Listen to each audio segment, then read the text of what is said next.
In the heart of Ibadan, there once lived a woman called Iya Beji. She was tall, full-bodied, always dressed in a crisp Adire Iro and buba, her gele neatly tied, her red lipstick announcing her presence even before she spoke. Her heels clicked proudly like a queen walking through a palace. People said she was too beautiful, too composed and too fashionable for someone selling Amala. But Iya Beji didn't mind. She believed her destiny was in the smoky kitchen, with yam flour bubbling over the pot like clouds in a storm. But destiny, they say, never stays in one place inside a person. Long before fear stained her name, long before people whispered, "Don't eat there, oh," Iya Beji ran her business with sincerity. Her small buka sat at the corner of Ogunpa, the walls painted with faded yellow paint, the benches old but sturdy. Every morning, she woke at 4 a.m., tied her wrapper, and made yam flour into a smooth, perfect spread of amala. She cooked ewedu with a wick so fast it whistled like a flute, and her gbegiri always had the right thickness, not too watery, not too thick, just perfect. But customers didn't come. Olorun, what am I doing wrong? She always asked herself almost every day.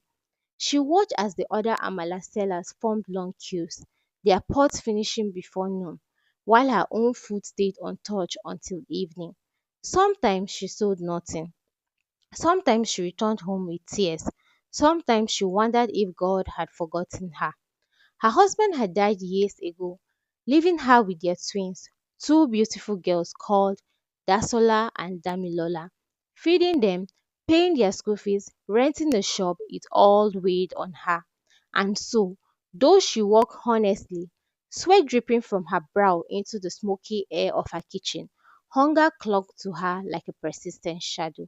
If Ibadan had a dictionary beside the word gossip, that would be the picture of Iyarisikat, short, round with her headscarf permanently slanted like it was tired of staying straight. She sold fried yam just a street away and was making sales. One slow afternoon, when the sun burned like a jealous god, Iyarisikat soldered into Iyabeji's empty shop. Ah, my friend, Odumigoni, this your shop is too fine to be empty now, she exclaimed. Iyabeji sighed. It's not that I'm not trying, but people will pass my shop like I'm invisible. Iyariska pulled the stool and sat, her eyes narrowing mischievously. Maybe you need help. Help? Iyabeji frowned. Yes, help that is not from humans, she said and leaned closer. There is a native priest in Oyo, a powerful one. He helped my sister's husband become rich. He helped my masquerade shop move from one customer a day to 30. Iyabeji's heart stopped. What kind of help? Nothing dangerous, Iyarisikat lied smoothly. Just something to attract customers. Desperation danced with fear in Iyabeji's mind. She had never done anything fetish, but poverty was already dragging her backwards, and her children needed feeding. After many nights of sleepless debates, she agreed. At dawn on a Saturday, the two women boarded a bus to Oyo. The road was rough, the air thick with dust, but Iyabeji's thoughts were heavier. What if she was making a mistake? After an hour, they arrived at the compound surrounded by tall palm trees. Drums were beating softly in the distance.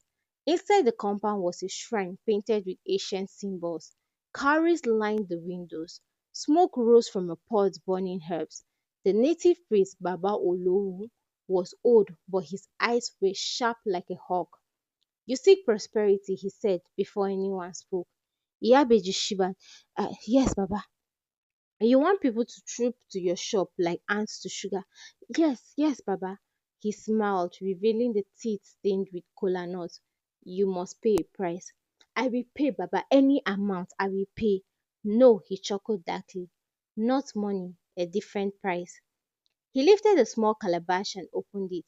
A foul smell escaped like something ancient and rotten. You will cook with this.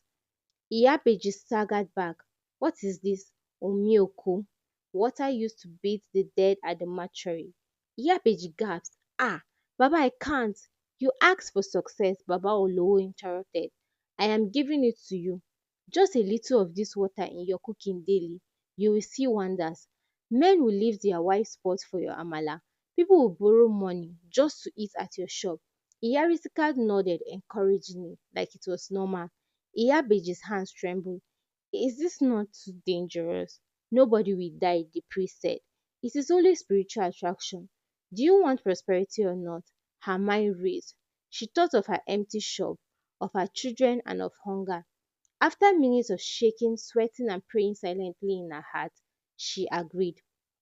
The priest introduced her to someone, Baba Suliyat, a mortuary attendant at Adeoyo Hospital.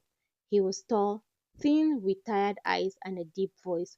He wore a faded blue uniform and a cap that looked older than he was.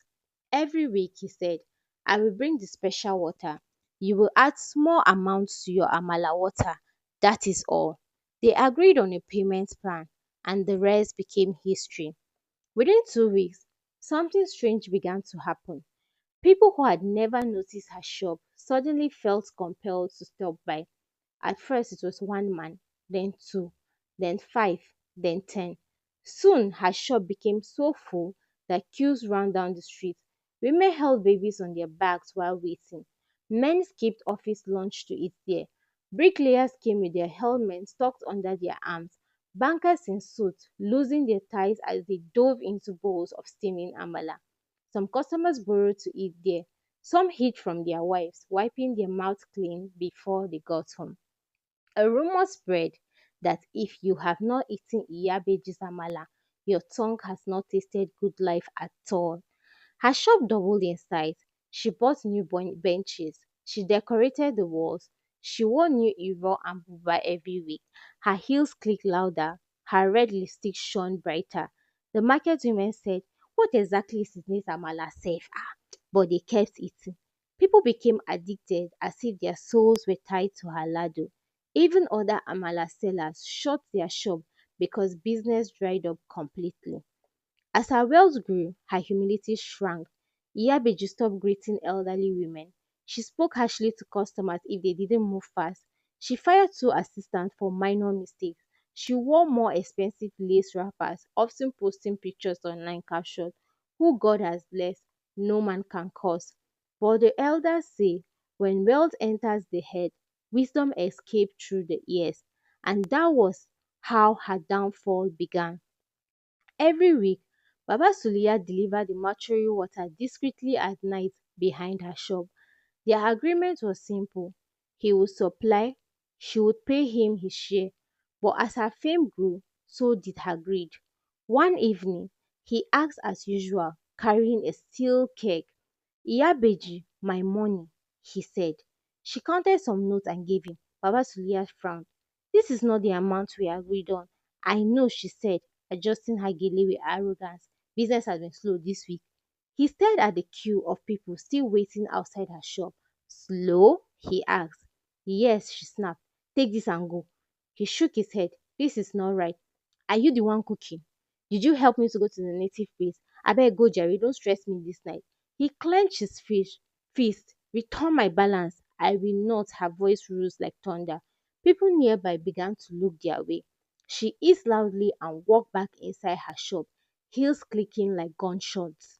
That night, Baba Suliya walked home with rage burning in his chest, and anger, they say, does not cook a good soup. The downfall began not at the mortuary reception, but deep inside a dim, quiet corridor. One Monday morning, Baba Suliya slipped into the washing room as he usually did.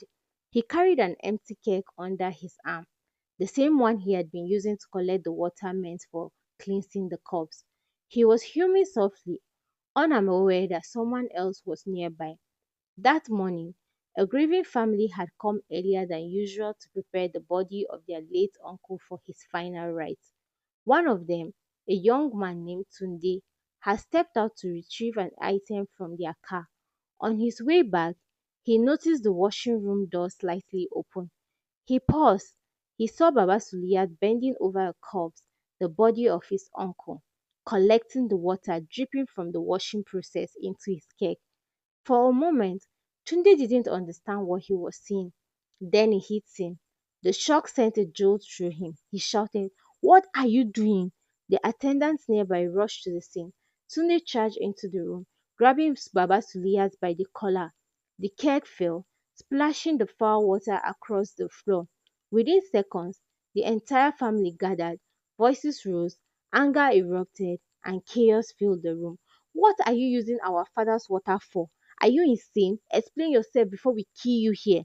Baba Suliya tried to deny it, shaking and trembling, but the family didn't believe him. Someone locked the door, someone slapped him, someone else grabbed a stick. The beatings came in waves, not enough to kill him, but enough to break every lie he tried to form. After minutes of pressure, interrogation, and blows raining from every side, he finally cracked open. I will talk, he cried. They dragged him to the center of the room. "Speak," and he did. He spilled everything. "I'm supplying this water to a woman, a food seller in Ibadan," he stammered. "She uses it to cook. She pays me. Her name is Iya Beji." The room fell into a stunned silence. Then he exploded. "What? Our father's body? She cooks with this? People eat with this? Oh my God!" The rage tripled. By the time the mortuary management and the police were alerted, the story had begun to spread like wildfire, and within hours it swept across Ibadan. People were horrified, disgusted, and sickened. Some were furious. It didn't take long for the news to reach her shop and for the city to turn on her completely. At exactly 11:43 a.m., just as the lunch crowd gathered, a mob stormed her shop. "Iya Beji, come out! Bring her out! You have been feeding us omioku water from dead people's bodies, abi? Wicked woman, come out!" Her assistant fled. Customers dropped their plates, benches overturned, and pots were spilled. She tried to escape through the back door, but two market women blocked her path. "Where are you going to?" they asked. "You want to feed spirits, eh? Stay here and face us." Police arrived shortly after, pulling her out from the crowd. People screamed, spat, and cursed her name. Her once spotless Iro and Buba tore, her gele slipped, her red lipstick smeared. The same heels that once clicked like royalty were now a stumbling guilt. At the station, police questioned her for hours. At first she denied everything. Then when confronted with Baba Suliyat's testimony and evidence, she broke down. "I only wanted customers," she sobbed. "I only wanted to feed my children." But greed like smoke finds its way out of any closed room. She had no defense. News spread across Ibadan like wildfire. Some said she bewitched the whole city. Some said that her punishment should be spiritual. Some said her children were innocent and should be protected. Her shop was sealed, her reputation burned, her wealth evaporated. Women who once envied her now pitied her. Men who once waited hours to eat her food now cursed their tongues. It is said, if a witch cried yesterday and the child dies today, people will say the witch caused it. Once evil is exposed, everything makes sense. Hard work is the medicine for poverty. Iyabeji had forgotten. Instead, she looked for shortcuts, and shortcuts, especially the spiritual ones, often lead straight into a pit. She moved back to the village, and some said she was jailed, and some said the priest in Oyo vanished. Some said Iyarisika denied ever knowing her, but one thing was certain: Ibadan never forgot the woman in Iro and Buba, heels and red lipstick, who cooked the most delicious but darkest Amala the city had ever known. Please, guys, if you listen to the story to this end, please, guys, like and subscribe and share. Bye. I'll see you next time till I come with another amazing and sizzling hot story for you guys.